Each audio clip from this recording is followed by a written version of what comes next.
Olá, sejam muito bem-vindos ao Highlight de Oncoginecologia da ASCO 2020 da Oncologia Brasil. Eu sou Angélica Nogueira, sou professora da UFMG e presidente do Grupo Brasileiro de Tumores Ginecológicos. Eu sou oncologista clínica, mas começo com o estudo da cirurgia que impactou significativamente, provavelmente muda a prática do tratamento de pacientes com carcinoma epitelial de ovário no pós-ASCO para frente. Bom, a gente já tinha dados preliminares do estudo Desktop 3. O estudo Desktop 3, ele avaliou a cirurgia em pacientes com carcinoma epitelial de ovário recidivadas. Bom, a importância desse estudo é que há dados controversos na literatura, enquanto o grupo americano, pelo estudo GOG 213, mostrou não haver ganho de sobrevida global na cirurgia das pacientes recidivadas. O grupo alemão, o grupo europeu, defendia que a cirurgia poderia impactar sim a sobrevida global das pacientes, e é o que a gente viu nos resultados do estudo Desktop 3.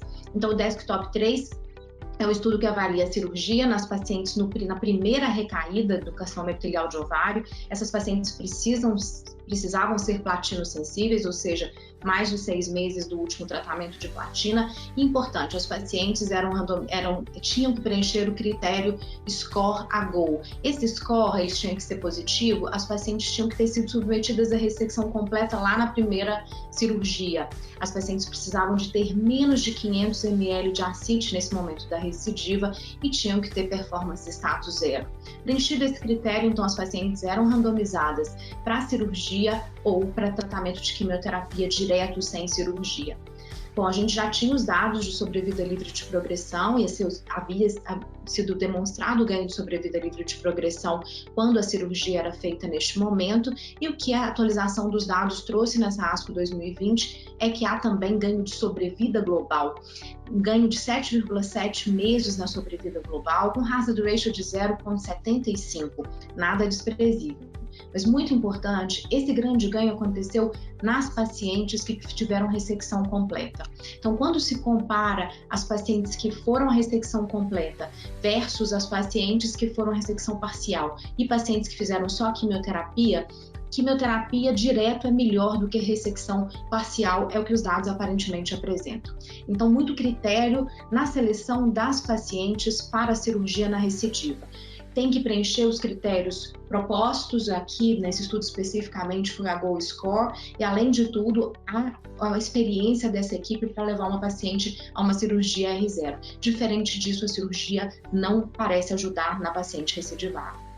Mudando para a oncologia clínica, o destaque para o estudo SOLO-2. O estudo SOLO-2 também já havia sido apresentado em ASCOs anteriores, mostrando que neste mesmo cenário, pacientes com carcinoma epitelial de ovário recidivadas, platino-sensíveis, e aqui com mutação de BRCA, que o uso de inibidor de PARP, olaparib, tinha um grande ganho em sobrevida livre de progressão. Um ganho de 13 meses de sobrevida livre de progressão. A novidade na ASCO 2020 são os dados de sobrevida global. Então, recapitulando os critérios para esse estudo SOLO-2, eram pacientes com carcinoma epitelial de ovário recidivadas, platino-sensíveis, independente do número de linhas de quimioterapia prévias, todas com mutação de BRCA, e após resposta ao tratamento, e aproximadamente 45% das pacientes tiveram resposta completa após essa abordagem inicial, mas 55% das pacientes em ambos os braços tinham doença residual quando iniciaram a manutenção. Então, após essa resposta inicial à platina, as pacientes eram randomizadas para receber inibidor de PARP ou olaparib versus placebo. Aproximadamente 55% das pacientes tinham sido submetidas a 2 linhas prévias de platina, mas 45% das pacientes tinham sido submetidas a 3 ou mais linhas, então pacientes com um significativo número de linhas de tratamento anterior. Bom, os resultados são muito impressionantes. Fazer inibidor de PARP de manutenção nessa população mutada levou um ganho de sobrevida global de 12,9 meses, então a primeira vez que inibidor de PARP mostra ganho de sobrevida global, e aqui numa população recidivada. O hazard ratio para esse benefício foi de 0,74 e, importante, 38% das pacientes do braço placebo receberam inibidor de PARP pós-progressão, mostrando que usar esse inibidor de PARP mais à frente, né, mais próximo do diagnóstico, parece ser melhor e ter maior impacto. Então, mesmo com o crossover, não houve, conseguimos mostrar o grande ganho em sobrevida global nas pacientes. Bom, com 5 anos de acompanhamento, 22% das pacientes estavam sem ser submetidas a uma nova linha de tratamento do braço do olaparib, e 28% das pacientes, 28% desse grupo, 28% das pacientes estavam sem receber uma nova linha de tratamento. Em 5 anos, 22% das pacientes sem progressão. Então, quase 1/3 das pacientes sem novos tratamentos com 5 anos, isso é bastante impressionante. Bom, efeitos colaterais, então, desse uso tão prolongado de inibidor de PARP, os mais comuns, que são comuns com outros inibidores de PARP também, náusea, anemia e astenia foram os 3 mais comuns, e nesse uso mais prolongado é o dado mais de um acompanhamento mais longo que a gente tem até o momento. Aproximadamente 8% das pacientes desenvolveram síndrome mielodisplásica ou LMA no grupo com inibidor de PARP, no grupo placebo esse número foi de 4%. Então, o dobro de LMA e síndrome mielodisplásica, e esse dado precisa ser interpretado à luz dessa sobrevida global tão aumentada, e esse dado precisa, óbvio, ser compartilhado com as pacientes, e a gente vai ficar atento ao uso de inibidor de PARP em linhas ainda mais precoces, como no upfront. Mas, em conclusão, inibidor de PARP e olaparib ganho de sobrevida global em pacientes com carcinoma epitelial de ovário recidivada mutadas, estudo solo 2.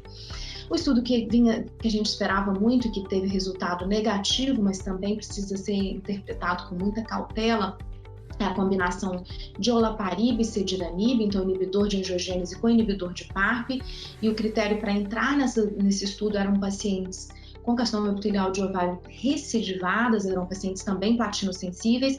Essas pacientes poderiam ter várias linhas de platino prévias, poderiam ter sido expostas a uma linha sem platina previamente.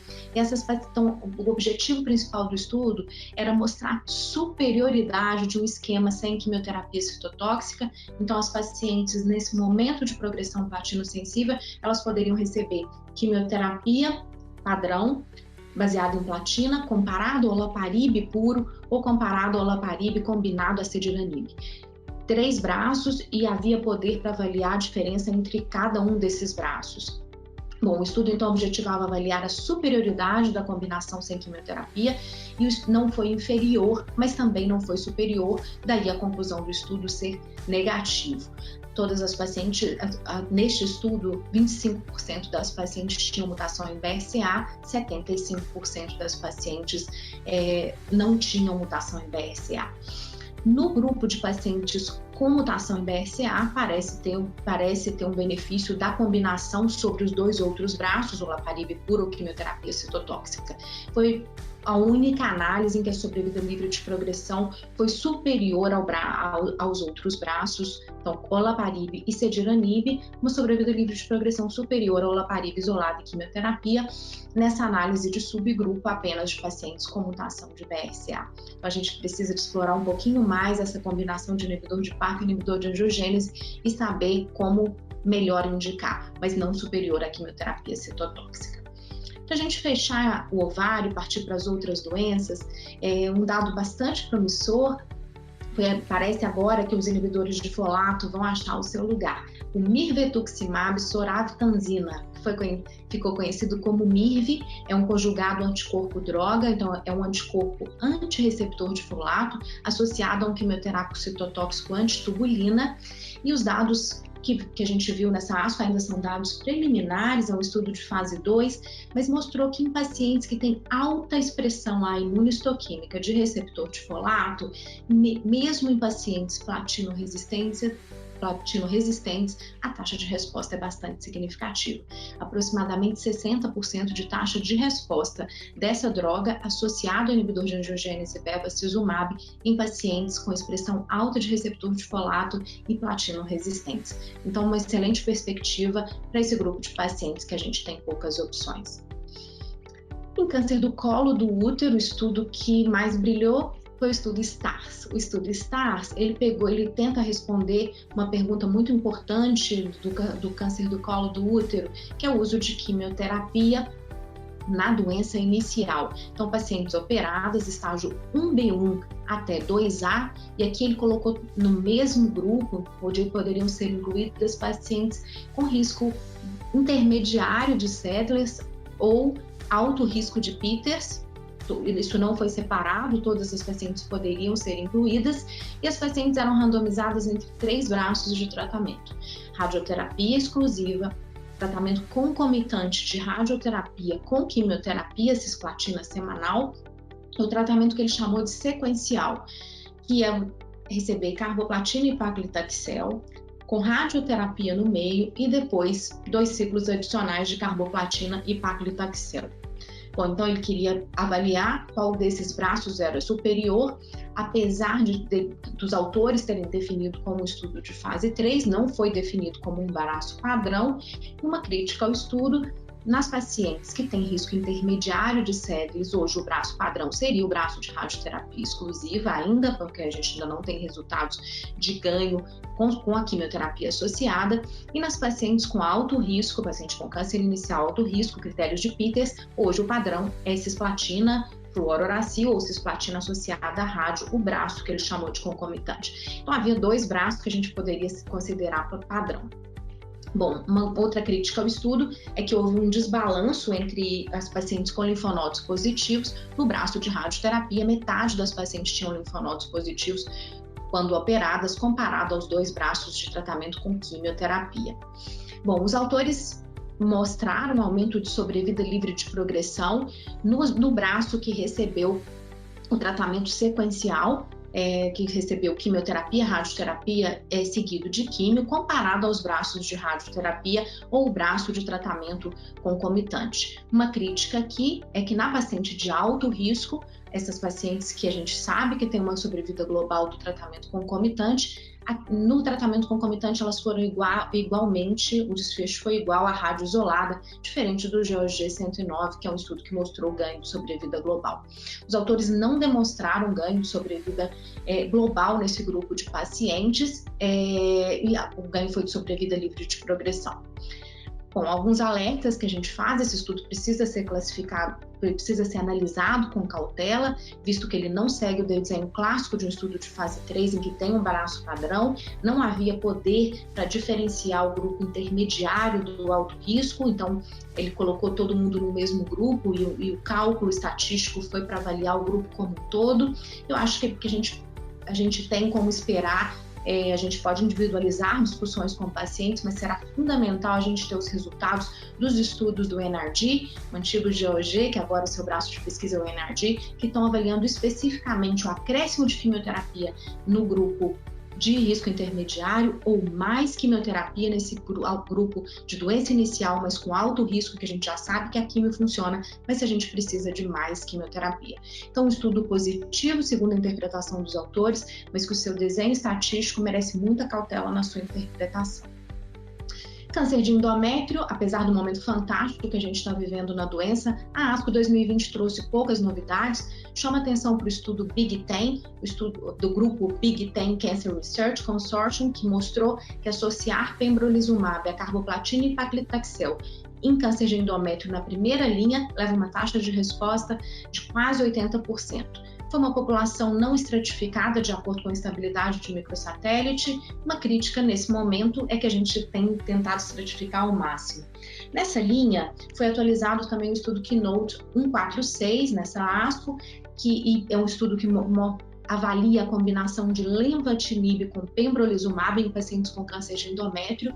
E o que a ASCO trouxe desse ano é que no subgrupo de pacientes estáveis para microsatélites, no grupo de estáveis, na primeira linha de tratamento sistêmico, então pacientes que haviam sido submetidas à quimioterapia só na adjuvância, mas que estão recebendo o primeiro tratamento para a doença avançada, a taxa de resposta em pacientes estáveis para microsatélite chegou a 57%, então um dado bem maior que o controle histórico. Vale a pena olhar esse pôster do Keynote 146. E por último, novidades na doença trofoblástica gestacional. o avelumab, um agente anti-PDL1, mostrando controle de doença acima de 50% em pacientes que foram resistentes à monoterapia. E os autores, então, defendem que é possível, com a imunoterapia, evitar a poliquimioterapia na doença trofoblástica gestacional. Bom, acho que com essa revisão rápida a gente conseguiu passar pelos principais dados, há muito mais que merece que vocês confiram na ASCO 2020. Gostaria de agradecer a atenção e até uma próxima.